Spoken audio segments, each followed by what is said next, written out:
Multiplication of determinants is not as we do it in matrix. Matrix में क्या होता है, रो कॉलम। डिटर्मिनेंट में क्या होता है, जैसे चाहो वैसे कर लो, रो रो के साथ करो, रो कॉलम के साथ करो, कॉलम रो के साथ करो, कॉलम कॉलम के साथ करो, जैसे चाहो वैसे करो, आपकी मर्जी है। ठीक है, इज इट क्लियर? जैसे चाहो वैसे मल्टीप्लिकेशन करो, आपके ऊपर है। क्यों? नंबर्स को ही मल्टीप्लाई कर रहे हैं, कोई फर्क नहीं पड़ता। ठीक है, row row, row column, column row, column column, as you like.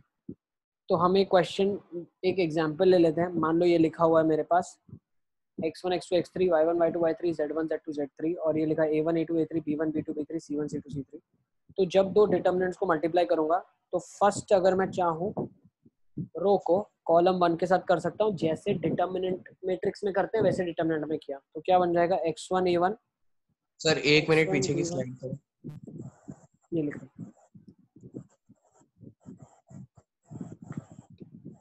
ठीक है। Multiplication can follow row row, row column, column row, column column.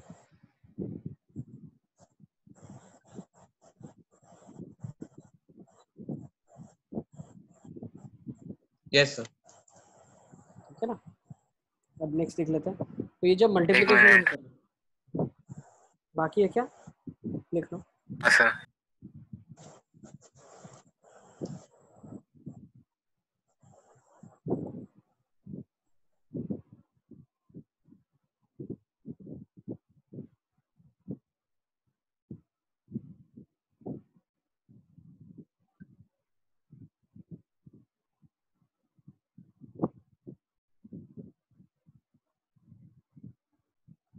Sir done.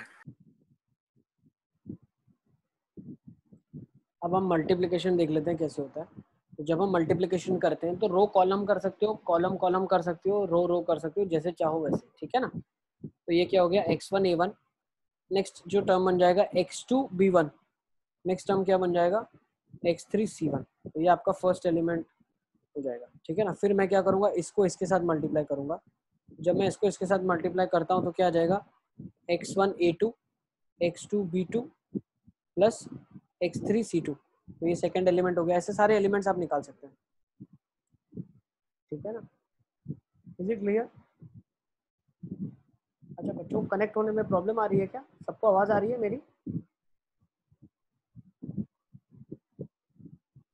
Yes sir, आ रही है। हाँ ठीक है। ठीक है, तो ऐसे मल्टीप्लाई कर सकते हो आप। या दूसरा तरीका क्या है मल्टीप्लाई करने का, मान लो ये रो को इसी के साथ मल्टीप्लाई कर दिया तो क्या हो जाएगा, x1 a1 x2 a2 x3 a3। तो फर्स्ट एलिमेंट आएगा। फिर इसको इसके साथ कर दिया, अब इसको इसके साथ कर दो। ठीक है ना।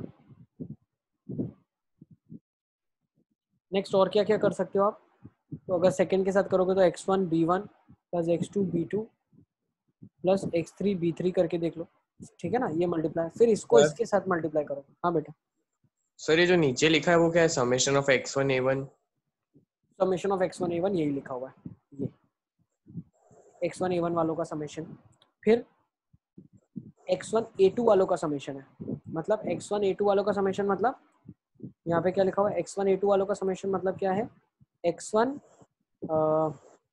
इसको इसने ऐसे करा है, जैसे ये वाला x1 a1 की जब मैं बात करता हूँ तो ये लिखा हुआ है x1 a1 this with this.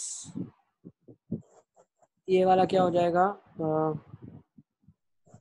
एक सेकेंड, x1 a1 हो गया। नेक्स्ट मेरे पास क्या हो जाएगा समेशन में, सर इसमें शायद रो कॉलम करा है। x2 नहीं, एक सेकेंड सर बेटा, एक सेकेंड, रो कॉलम करा है। x1 हाँ सर, a1 हो गया, x2 b1 हो गया, x3 c1 हो गया।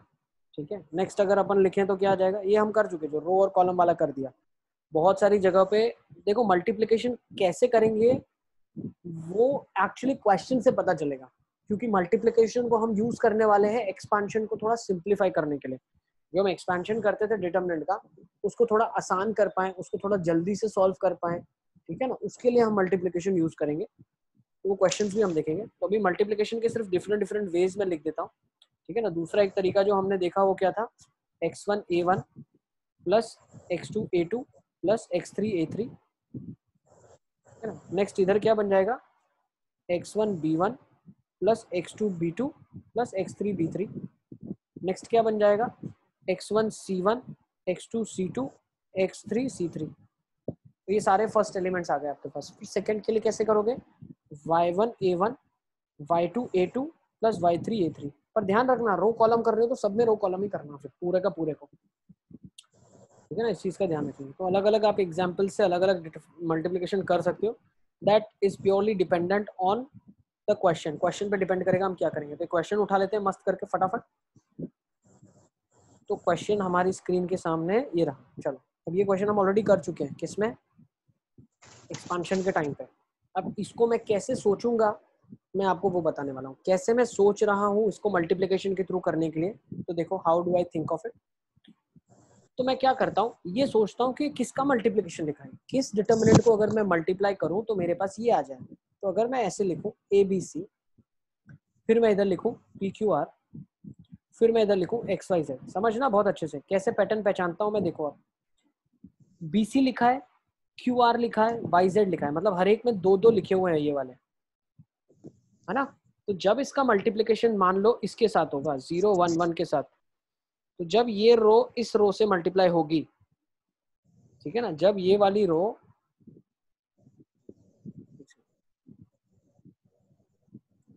जब फर्स्ट रो इसकी फर्स्ट रो से मल्टीप्लाई होगी तो 0 1 1 आ जाएगा। मतलब जब ये वाली रो इससे मल्टीप्लाई करेगी तो ये आ जाएगा। नेक्स्ट रो में अगर आप देखो तो C प्लस ए लिखा है, तो C प्लस ए मतलब फर्स्ट और थर्ड एलिमेंट आने चाहिए, तो 1 0 1 लिख सकता हूं मैं। नेक्स्ट में अगर आप देखो तो AB लिखा है, मतलब 1 1 0 लिखा है। अब अगर मैं इन दोनों का मल्टीप्लिकेशन परफॉर्म करूं, इन दोनों का समझ में नहीं आ रहा है क्या कर रहे हो आप। हम बेटा कर रहे हैं मल्टीप्लिकेशन। हम क्या कर रहे हैं, मल्टीप्लिकेशन। अब इसका इससे मल्टीप्लाई करो ना आप, क्या आ जाएगा, फर्स्ट एलिमेंट आ जाएगा B प्लस C। फिर इसका मल्टीप्लिकेशन इसके साथ करो तो क्या आ जाएगा, next element A plus C। फिर इसके साथ मल्टीप्लाई करो आप तो क्या आ जाएगा आपके पास, A प्लस B आ जाएगा। यस, समझ आ रहा है मैं क्या बता रहा हूँ। हम उल्टा कर रहे हैं, अभी उल्टा सोच रहे हैं कि किसको मल्टीप्लाई करने पे ये टर्म बना होगा। आप समझ रहे हो मेरी बात। मेरे को 6 दिया हुआ है तो मेरे को सोचना है कि 6 बना कैसे होगा, 2 इंटू 3 से बना होगा, ठीक है, 1 इंटू 6 से बना होगा। तो मैं वो बनाने की कोशिश कर रहा हूँ कि इसके फैक्टर्स क्या हैं, 2 इंटू 3 इसके फैक्टर्स हैं। तो हम ऐसे सोच रहे हैं। अगर मैंने आपको क्वेश्चन दिया होता व्हाट इज 2 इंटू 3 तो आप मल्टीप्लाई करके 6 बता देते हैं, लेकिन मैंने आपको दिया है 6।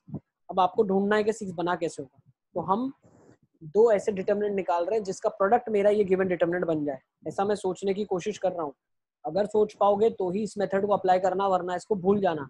नॉर्मल एक्सपांशन जैसे अपन ने सीखा है प्रॉपर्टीज उसके साथ ही करना, ठीक है। नेक्स्ट ये वाला देख लो PQR।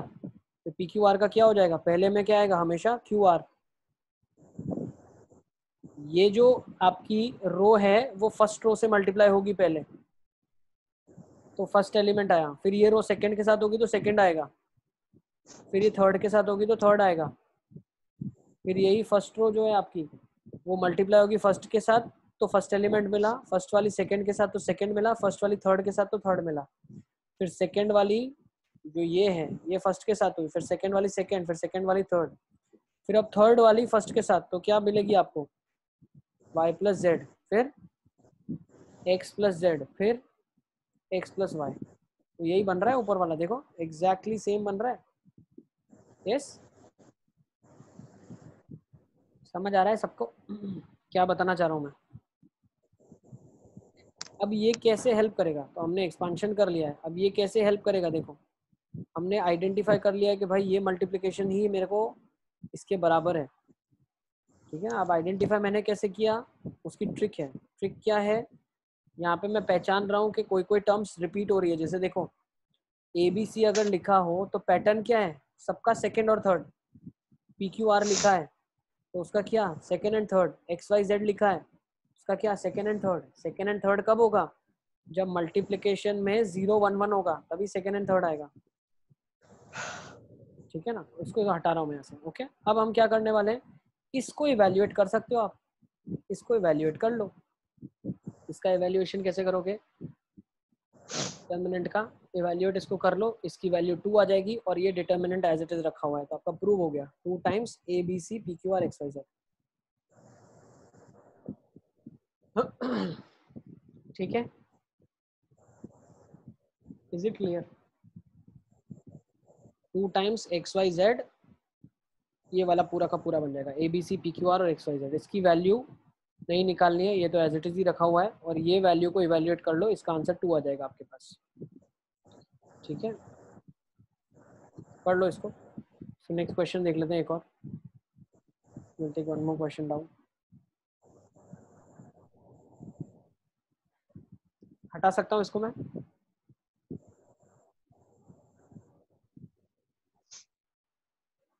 यस, सर ठीक है। अब नेक्स्ट देखो, एक और क्वेश्चन लिखते हैं। ये वाला, मान लो ये क्वेश्चन हमारी स्क्रीन के सामने है, मुझे इसकी वैल्यू 0 प्रूव करनी है।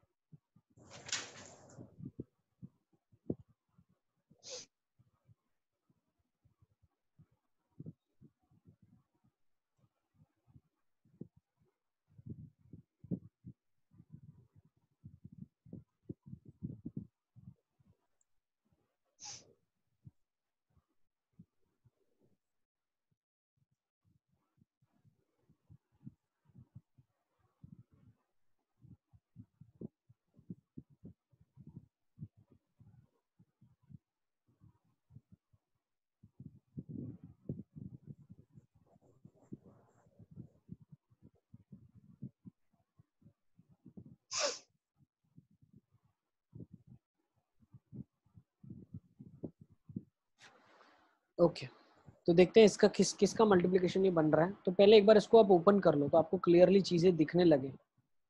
क्या लिखा है? Cos A cos P plus sine A sine P. Next क्या लिखा है? Next term cos A cos Q plus sine A sine Q. Next में क्या लिखा है? Cos A cos R plus sine A sine R. Next वाले में क्या लिखा है? Cos B cos P plus sine B sine P. Next cos B cos Q plus sine B sine Q. Next cos B cos R plus sine B sine R. Next cos C cos P plus sine C sine P. Cos C cos Q plus sine C sine Q. Cos C cos R plus sine C sine R.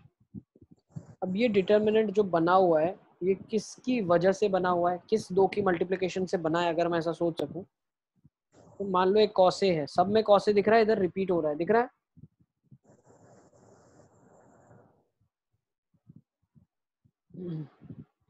और कॉसे का multiplication किससे हो रहा है? Cos P से हो रहा है। नेक्स्ट साइन ए है, इसका मल्टीप्लिकेशन किससे हुआ? साइन पी से हुआ। ठीक है, नेक्स्ट कॉस ए का कॉस पी से नेक्स्ट जो टर्म बना, ठीक है ना, एक सेकेंड, यहाँ पे साइन ए एक्चुअली नहीं आना चाहिए। क्यों? कॉस ए का कॉस पी से मल्टीप्लिकेशन बना, दूसरा टर्म, फर्स्ट टर्म बनता कैसे? जब पूरा फर्स्ट रो पहली फर्स्ट रो से मल्टीप्लाई हो, ठीक है ना, तो साइन ए लगाना ही पड़ेगा। तो ये साइन ए साइन पी के साथ लगेगा ही लगेगा, तभी ये पूरा फर्स्ट टर्म बनेगा। कॉस ए साइन ए, और ये वाला टर्म इसके साथ मल्टीप्लाई, ये वाला टर्म इसके साथ मल्टीप्लाई। और तीसरी जगह में क्या फील होगा? आप ऑब्वियसली तीसरी जगह में 0 आएगा, ठीक है ना। तो ये पहला टर्म बन गया cos A cos P sine A sine P. Next, तो ये फर्स्ट एलिमेंट फिल हो गया। अब फर्स्ट रो फर्स्ट एलिमेंट, अब first row second element, second में क्या होना चाहिए? कॉस ए किसके साथ जाएगा? कॉस क्यू के साथ जाएगा, और साइन ए साइन क्यू के साथ जाएगा, और इधर भी 0 आ जाएगा। Is this clear? समझ आ रहा है मल्टीप्लिकेशन आप लोगों को? Yes sir. नेक्स्ट, अब थर्ड एलिमेंट कब बनेगा? जब फर्स्ट थर्ड के साथ मल्टीप्लाई होगा, ये वाला थर्ड के साथ। थर्ड में क्या होना चाहिए? Cos A cos R sine R और 0। ये मेरा सोचना है। अब दूसरा एलिमेंट क्या होना चाहिए? जब ये दूसरा एलिमेंट, ये वाला, this element will get multiplied with this element, तो ये वाला बनेगा। तो यहाँ पे क्या होना चाहिए? कॉस बी होना चाहिए, कॉस पी हो गया, साइन बी होना चाहिए, साइन पी हो गया, 0 हो गया। और ऑटोमेटिकली बाकी ये दो टर्म भी आप अपने हिसाब से देख लेना, यही बनेंगे। जब ये इसके साथ मल्टीप्लाई होगा और ये वाला थर्ड के साथ मल्टीप्लाई होगा तो ये थर्ड टर्म जनरेट होगा। नेक्स्ट ये बनाने के लिए क्या होना पड़ेगा, कॉस पी तो है, साइन पी भी है, क्या नहीं है, कॉस सी और साइन सी नहीं है, तो कॉस सी, साइन सी और 0। तो ये दो डिटर्मिनेंट का मल्टीप्लिकेशन ही गिवन ऊपर है और यही क्वेश्चन है। अब ये डिटर्मिनेंट भी 0 हो गया, ये डिटर्मिनेंट भी 0 हो गया, तो नेट आंसर आपका 0 × 0 0 आ जाएगा।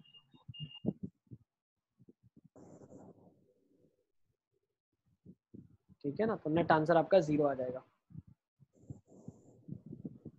ठीक है, तो मेथड में हम क्या सोच रहे हैं, ये मेथड में हम सोच रहे हैं कि किसका प्रोडक्ट, इन दो डिटर्मिनेंट का प्रोडक्ट अगर मैं करूंगा तो मेरे पास गिवन डिटर्मिनेंट आ जाएगा। That is what I am trying to identify.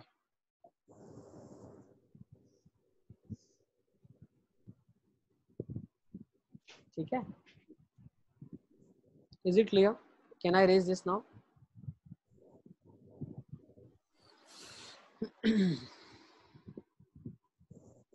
Sir yes बेटा। सो फिर मल्टीप्लिकेशन रो वाइज हुआ और कॉलम वाइज हुआ, मतलब वो हमें फिर देखना पड़ेगा ना? वो अपने ऊपर है, हमें किस तरीके से मल्टीप्लिकेशन हम करना चाह रहे हैं। सो मतलब ये तो सिंपल क्वेश्चन था, तो इसमें तो रो से हो गया, बट अगर वैसे कोई कॉम्प्लेक्स क्वेश्चन दिया तो वो हमें फिर सोचना पड़ेगा ना कि कैसे रो अरेंज कॉलम करना। मल्टीप्लिकेशन हुआ है क्या, अब वो रो कॉलम हुआ है तो रो कॉलम कैसे होगा। ठीक है ना, तो आप क्या करना, रफ में साइड में दो डिटर्मिनेंट ले लेना, ए बी सी, ठीक है ना, D E F H I J, ठीक है ना, और एक्स वाई जेड, मतलब इधर बना लेना और दो का मल्टीप्लिकेशन करके देख लेना, या A1 B1 ऐसे करके ले लेना। ठीक है ना, A1 A2 A3 B1 B2 B3 C1 C2 C3, और दूसरे का मल्टीप्लाई करना। फिर उसमें क्या आपको चीजें दिखेंगी कि हाँ A1 इधर आ रहा है, A1 इधर आ रहा है, A1 इधर आ रहा है, मतलब A1 इसके अंदर है। समझ गए ना आप? जैसे जो हमने मल्टीप्लिकेशन यहाँ पे आपने लिखा होगा ना फॉर्मूला, जैसे ये फॉर्मूला आपने मान लो इधर लिखा, दोनों को मल्टीप्लाई किया, तो क्या दिखेगा इसका मल्टीप्लिकेशन, देखो मैं रो वाइज कर रहा हूँ, तो क्या आ जाएगा, x1 A1 x2 A2 x3 A3, फिर क्या आ गया x1 B1 x2 B2 x3 B3। तो यहाँ पे क्या पता चला मेरे को, ये x1 रिपीट कर रहा है हर जगह, तो मेरे को पहचान में आ गया कि x1 मेरा फर्स्ट डेल्टा का फर्स्ट टर्म है। फिर यहाँ दिख रहा है x2 रिपीट कर रहा है, तो पता चल गया डेल्टा का सेकंड टर्म है। फिर x3 रिपीट कर रहा है, डेल्टा का थर्ड टर्म है जो रिपीट कर रहा है। फिर आइडेंटिफाई हुआ कि A1 A2 A3 B1 B2 B3 C1 C2 C3, ये तीनों अलग अलग ही होने चाहिए, सेम नहीं होने चाहिए। A1 B1 और ये जो इसका फर्स्ट टर्म है ये तीनों अलग अलग है, तो ये तीनों क्या बता रहे हैं, ये तीनों आपस में ही मिला के डिटर्मिनेंट बना देंगे। बी समझ आ रहा है मैं क्या बोलना चाह रहा हूँ, A1 A2 A3 B1 B2 B3 C1 C2 C3, तो ये हो गया। ठीक है, तो ऐसे दो अलग अलग डिटर्मिनेंट लेना, उनका मल्टीप्लिकेशन सोचना क्या हो रहा है, एक बार लिख लोगे तो आपको पता चल जाएगा। अब यही अगर मैं रो कर दिया, अगर मैं रो कॉलम करूं तो रो कॉलम की ट्रिक को पहचानने का तरीका फिर क्या है, तो रो कॉलम में कर लूंगा एक बार यहीं पे, तो ये रो ये कॉलम, तो x1 A1 x2 B1 x3 C1, next term में क्या हो जाएगा, ये फर्स्ट रो फर्स्ट कॉलम, फिर second row second, first row second column क्या हो जाएगा, x1 A2 x2 B2 x3 C2।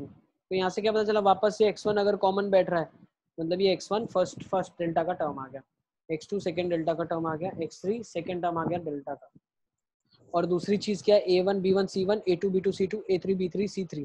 तो जो अब तरीके में हमने लिया हुआ है, देखो फर्क नहीं पड़ेगा अगर आप रोज को कॉलम से इंटरचेंज कर दो, कॉलम को रोज से, तो ये वही पैटर्न बन रहा है, A1 B1 C1 A2 B2 C2 A3 B3 C3। लेकिन यहीं पे अगर मल्टीप्लिकेशन एक और तरीके का हम सोचें, मान लो मैं सोच रहा हूँ कि मल्टीप्लिकेशन मैंने करा कॉलम रो का, ठीक है ना, this column is getting multiplied with this row, तो कुछ ऐसा बन रहा है x1 A1 plus y1 A2 plus y3 या z1 A3, ठीक है ना, यहाँ बन जाएगा z1 A3। फिर नेक्स्ट क्या बन जाएगा, फर्स्ट कॉलम फर्स्ट रो का फर्स्ट एलिमेंट आ गया, फिर फर्स्ट कॉलम सेकंड रो का एलिमेंट क्या जाएगा, x1 B1 plus y1 B2 plus z1 sorry ये बन जाएगा B1 B2 और यहाँ पे आ जाएगा Z1 के साथ B3 आ जाएगा, ठीक है ना, Z1 के साथ आ जाएगा B3, Z1 के साथ इधर आ जाएगा।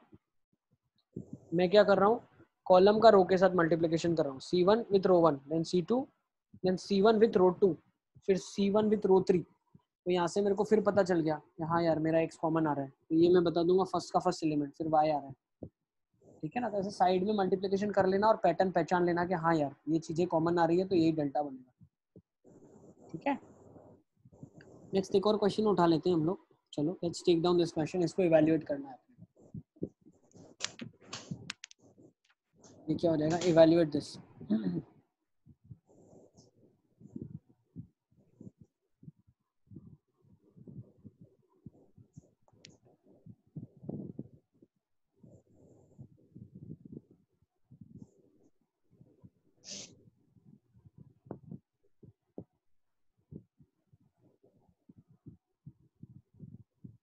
इसको मैं थोड़ा सा ऐसे सोचूं, ओपन कर लो, सबको क्या जाएगा, a square plus x square minus 2ax, next a square plus y square minus 2ay, a square plus z square minus 2az, b square plus x square minus 2bx, next b square plus y square minus 2by, b square plus z square minus 2bz, c square plus x square minus 2cx, c square plus y square minus 2cy, c square plus z square minus 2cz। सही है ना?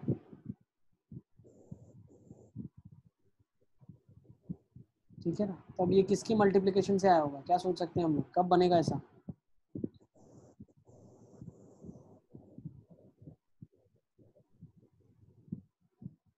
Let's try to make two determinants which multiplication can give me this.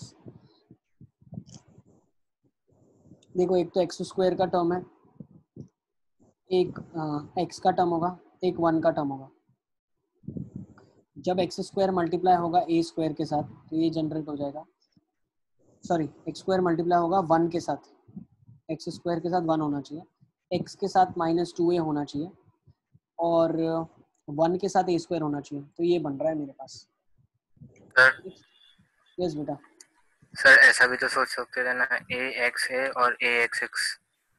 बना लो ना, आप बनाओ ना अपने हिसाब से, आप अपना डिटरमिनेंट बनाओ, फिर उसको आपको इवैल्यूएट करना है। जो डिटरमिनेंट आप सोच सकते हो वो बिल्कुल डिटरमिनेंट आप ले लो, उससे उसको इवैल्यूएट कर लो। ठीक है ना, जी क्लियर? ठीक है, आप जो सोच रहे हो वो लॉजिक हर एक में वर्कआउट करना चाहिए। वर्कआउट कर रहा है तो बिल्कुल आप ऐसा मल्टीप्लिकेशन सोच सकते हो कि हाँ यार ऐसा मल्टीप्लिकेशन हुआ होगा।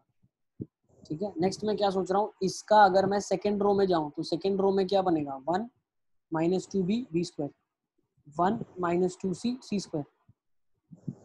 सही है, तो ये वाले जो एलिमेंट्स हैं, ये फर्स्ट रो के साथ हुआ तो फर्स्ट एलिमेंट बना, फर्स्ट रो सेकंड के साथ तो ये एलिमेंट बना, फिर ये भी एलिमेंट मेरा ट्रेस आउट हो गया।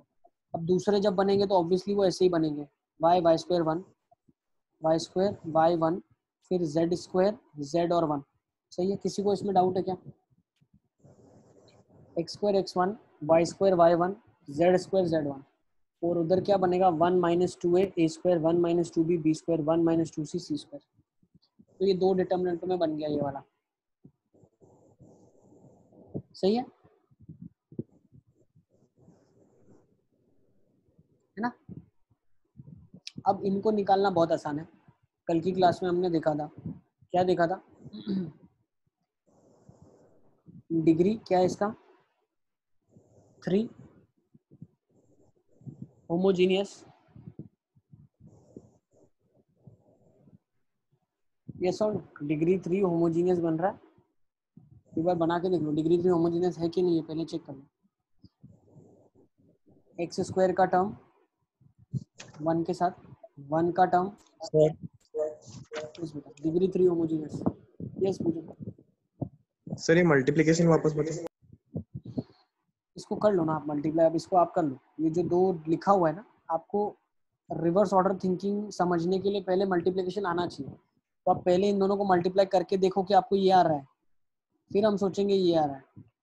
हम लोगों ने क्या करा है, हम यहाँ से यहाँ जा रहे हैं, यहाँ से यहाँ, ये रिवर्स ऑर्डर में हम सोच रहे हैं।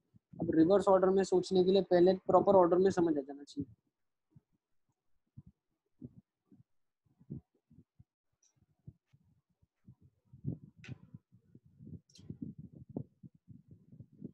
ठीक है ना। तो पहले आप मल्टीप्लाई करके देख लो आ रहा है कि नहीं आ रहा है।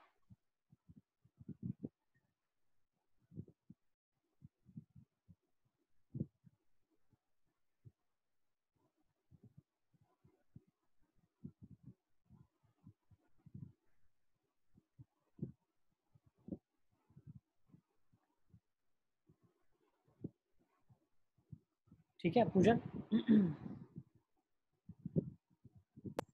यस बेटा आप अपने आप हाँ कर सर। सकते हैं।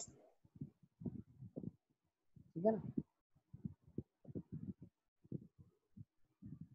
ओके चलें अब आगे। तो आप ऐसे सोचेंगे, अब इसका फैक्टराइजेशन बिल्कुल आंखें बंद करके फटाफट कर देना है आपको। क्या करना है factorization, x minus y, y minus z, z minus x, और इधर से एक -2 जनरेट हो जाएगा बाहर, तो वो -2 भी बाहर आ जाएगा, a minus b, b minus c, c minus A.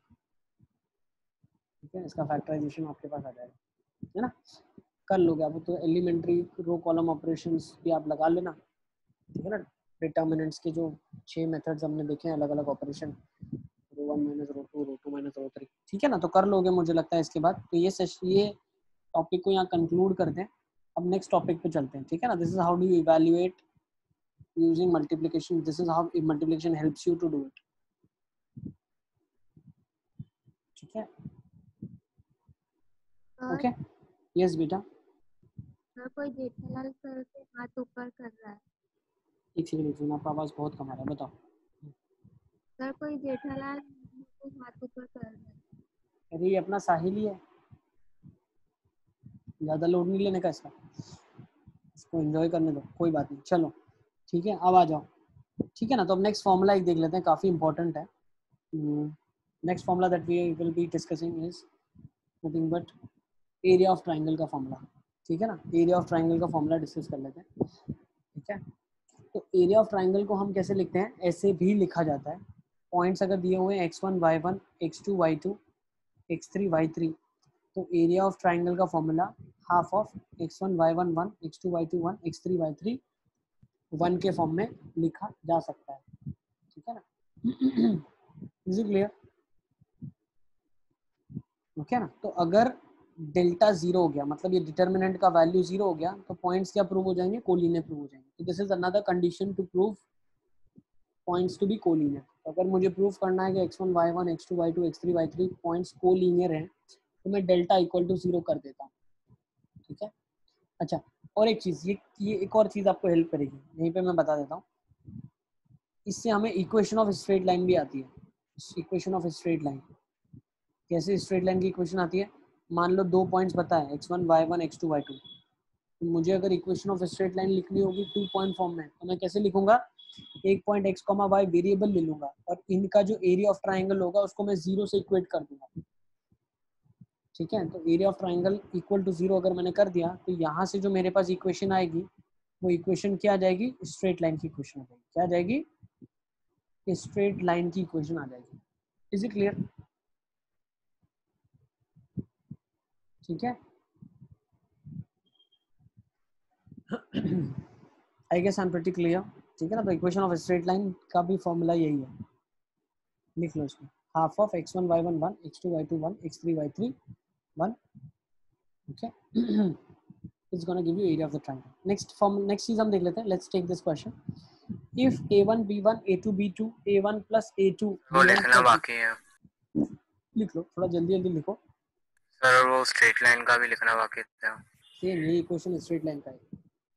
Straight line बेटा क्या होता है, 3 पॉइंट कोलिनियर की कंडीशन ही स्ट्रेट लाइन है ना। तो अब तीसरा पॉइंट वेरिएबल x, y मान लो, और 2 गिवन पॉइंट है, तो उसका डेल्टा 0 कर देना आप। इन तीनों से जो डिटरमिनेंट बनेगा वो 0 कर देना, ठीक है ना। इधर लिख दो equation of straight line, equation of straight line, line passing through x1 y1 x2 y2, ठीक है ना, is given by x1 y1 1 x2 y2 1 equal to 0। ये इक्वेशन ऑफ स्ट्रेट लाइन आ जाएगी आपके पास। क्लियर है, तो इसको नोट डाउन कर लेंगे।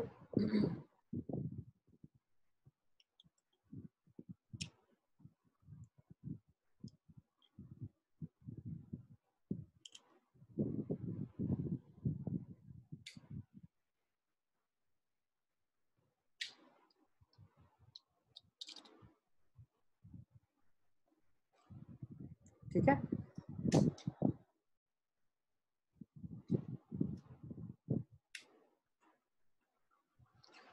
आई गेस लिख लिया सबने। ये पीछे ऐड किया हुआ ही है बट यहाँ पे ही बता दिया मैंने आपको, सेम ही कॉन्सेप्ट है, ठीक है ना। तो let's take down this question now. If points A1 B1 A2 B2 A3 B3 sorry A1 plus A2 comma B1 plus B2 ये पॉइंट्स है कोलिनियर है, तो आपको शो करना पड़ेगा कि कोलिनियर तभी होगा जब A1 plus A2 A1 B2 equal to A2 B1 हो,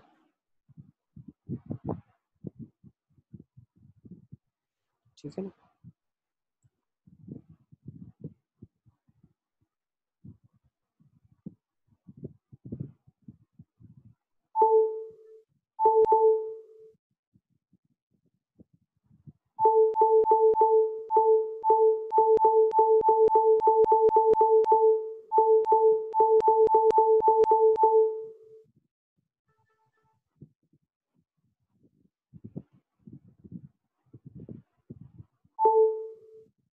ठीक है, चलें let's take down this question. तो हम क्या करेंगे, कोलिनियर प्रूफ करने के लिए डेल्टा इक्वल टू 0 प्रूफ कर देंगे। तो डेल्टा ले लेते हैं, क्या आ जाएगा A1 B1 1 A2 B2 1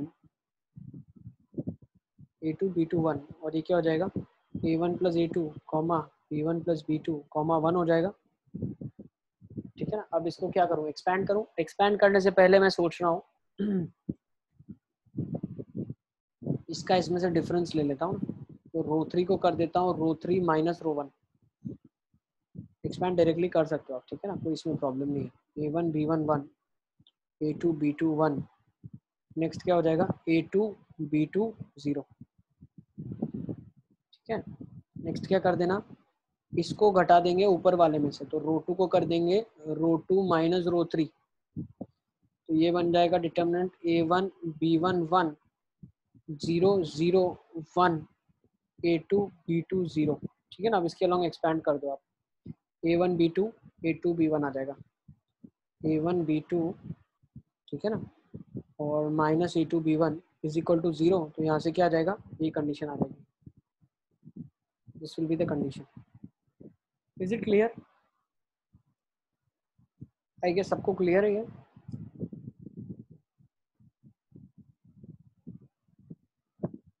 yes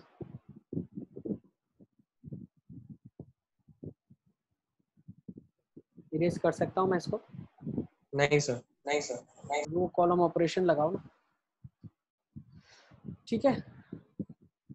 अच्छा, कल की क्लास में आपका इवनिंग में कल क्लास रहेगा जिसमें डाउट क्लास रहेगा वो, ठीक है ना। तो आप डिटर्मिनेंट्स के जो आपके डाउट्स है आप पूछ लेना, बाकी आप मुझे व्हाट्सएप तो कर ही सकते हो जब चाहो तब, ठीक है ना। जो फंक्शंस के बाकी है वो फंक्शंस के आप मेरे को पहले दिन से बोला हुआ है व्हाट्सएप कर दो, जो डाउट्स है सारे के सारे व्हाट्सएप करके पूछ लिए जाएं।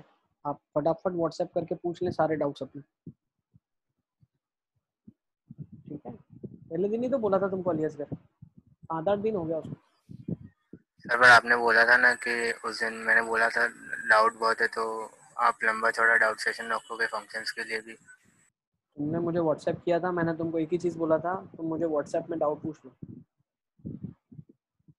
याद है तुमको? मैसेज में लिखा होगा तुम्हारे पास। सर, वो तो बहुत पहले आपने बोला था। ठीक है ना, तुमको जो डाउट लगता है तुम व्हाट्सएप पूछ लो आप लोग, ठीक है। डोंट वेट कि कब चांस आएगा नहीं आएगा, आपके जो डाउट आते हैं इंस्टेंटली पूछ लो। कोई क्वेश्चन अगर ज़्यादा टिपिकल होगा जो मैं सॉल्यूशन भेजूंगा and you still will not be in a position to understand, वो मैं आपको डाउट क्लास में बताऊंगा, बोला हुआ है वो मैं आपको तभी रिप्लाई भी बता दूंगा।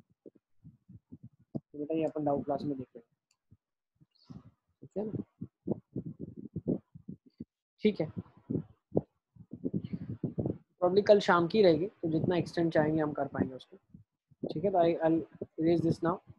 इस क्वेश्चन को लिख लो आप, इसको ब्रेक से आने पे डिस्कस करते हैं क्वेश्चन को, फटाफट लिख लो। x1 y1 x2 y2 x3 y3 है, vertices of an equilateral triangle है, इसकी वैल्यू क्या होगी?